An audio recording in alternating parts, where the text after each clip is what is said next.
नमस्कार, मी डॉक्टर मुक्ता तोळपुळे. मी एक ॲस्थेटिक आणि कॉस्मेटिक डर्मॅटॉलॉजिस्ट आहे आणि मी काम करते सेंटर फॉर ॲडव्हान्स्ड ENT आणि फेशियल ॲस्थेटिक्स इथे. याचे मेडिकल डिरेक्टर आणि फाउंडर डॉक्टर वीरेंद्र घैसास आपल्याबरोबर आहेत. Sir, centre for advanced ENT आणि फेशियल ॲस्थेटिक्स हे एवढं निश सेंटर फक्त पुण्यात नाही तर भारतात एकमेव आहे ना? हो, I am proudly I can say yes. एवढं मोठ्या स्केलवरचं हे एकमेव हॉस्पिटल आहे. ॲज अ ENT सर्जन सर्दी खोकल्याचे पेशंट्स वेगळे आणि हे ॲस्थेटिकचे पेशंट्स वेगळे. सो ह्या कल्पनेतनं ते खूप वर्षापासून हे चाललं होतं. पण याच्या मागे माझ्या आईवडिलांचा मोठा हात आहे याच्यात. Because I am a second generation doctor. माझे वडील doctor Suresh Ghaisas ENT surgeon आणि ही वॉज अ नामांकित मोठे ENT surgeon. Yes. And of course he started a medical college, मायबार मेडिकल कॉलेज. सो त्यांनी दिलेल्या मोठ्या प्लॅटफॉर्मवरती हे नवीन केलेलं सेंटर आहे.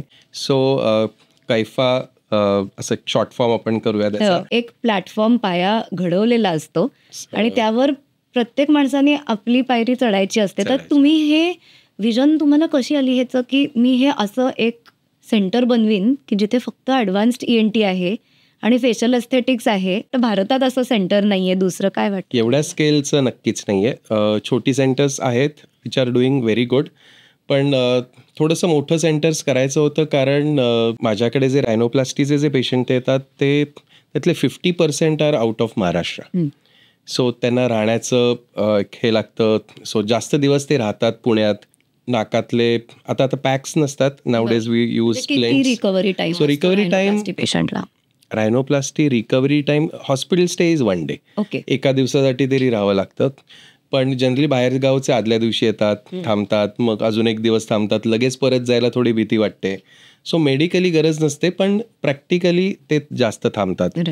सो म्हणून तेवढ्या प्रायव्हेट रूम्स आणि ह्याची एक गरज होतीच. ही कन्सेप्टनी मग पुढे हे हॉस्पिटल केलं. आय वॉज फॉर्च्युनेट की माझे वडील तेव्हा होते आणि त्यांनीच त्याचं भूमिपूजन केलंय. So I was happy. So maybe आज हॉस्पिटल इनॉग्रेशन झालं तेव्हा ते नाही आहेत. But then of course he will be with us. त्याचे आशीर्वाद नेहमी असतील केफा बरोबर. राईट. आपल्या इथे पुण्यात सुद्धा बरेच असे स्पेसिफिक सेंटर्स आहेत. ओबेसिटी सेंटर असेल किंवा असे.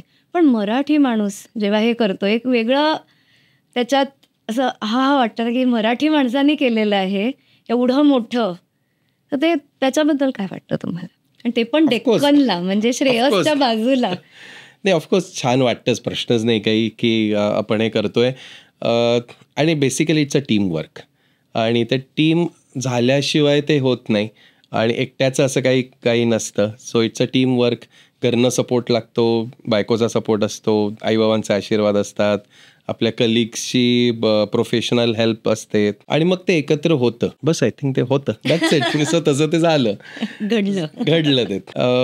भारतामधली रायनोप्लास्टी जर का आपण म्हटलं, सो भारतामध्ये रायनोप्लास्टी हे खूप चॅलेंजिंग आहे. जेव्हा मी इंटरनॅशनल कॉन्फरन्सला जातो तेव्हा आपण बघितलं असेल की त्यांचे पेपर्स आपण जे वाचतो किंवा त्यांचे फोटोज असतात ते आता जर्मन एखादा असेल, युरोपियन एखादा सर्जन आला तर ते सगळे दे टॉक अबाउट रिडक्शन रायनोप्लास्टी की त्यांची नाकं मोठी आहेत. सो तू मगाशी इराण म्हणलीस हे, दे आर बिग नोजेस की त्यांना ते छोटं करायचंय. आता आपण नुसतं पॉडकास्ट करताना आपण जे सगळे बसलो तिकडे, सो आपल्या सगळ्यांची नाकं वेगळी आहेत. सो तुम्ही एका खोलीत आलात की तुम्ही सगळ्यांची नाकं बघतो. वाईट आहे, हिचं चांगलं आहे, तू स्किन बघतेस? नक्की. हा, मग तसं मी नाकं बघतो. सो कोरियन जर का आपण सर्जन बघितले तर सगळी ती नकटी नाकं असतात की ज्यांना मोठी नाकं करून हवी असतात. सो भारत असा देश आहे की आपल्याकडे एथनिकल व्हरायटी एवढी आहे की आपल्याकडे तमिळ नोज आहे जे द्रविडियन नोज म्हणू आपण, कॉकेशियन नोज आहे की जे पंजाब काश्मीर तिकडे असतं, मधला सेंट्रल पार्ट ऑफ इंडिया जो आहे त्याचं मिक्सचर आहे आपलं या दोघांचं, महाराष्ट्र आणि गुजरात, मध्य प्रदेश. नॉर्थ ईस्ट आहे की ज्यांची नकटी एशियन लुक ह्याच्याकडे जातं, साऊथ एशियनकडे जातं. So as a rhinoplasty surgeon sitting in central part of India, So I do get a lot of reduction rhinoplasties, I do get augmentations, we will get a lot of alloplasties, आणि we get a lot of skin variety. हो. So thin skin असते की त्यांची रायनोप्लास्टी करायला challenging असतं, thick स्किनला वेगळे challenges, म्हणजे flaps raise करतात, म्हणजे हे पण चॅलेंजेस तुम्हाला. पोस्ट ऑफ रिझल्ट व्हेरी होतात. इंडियन रायनोप्लास्टी सर्जन्स हे खूप चॅलेंजिंग आहे आणि we have a great experience. So बाकीच्यांना पण विचारायला गेलं की ते ऑगमेंटेशनची केस मिळाली तर ते एकदम गडबडतात. So like that we are quite lucky. Okay. As a Indian we are quite lucky to have a variety of this.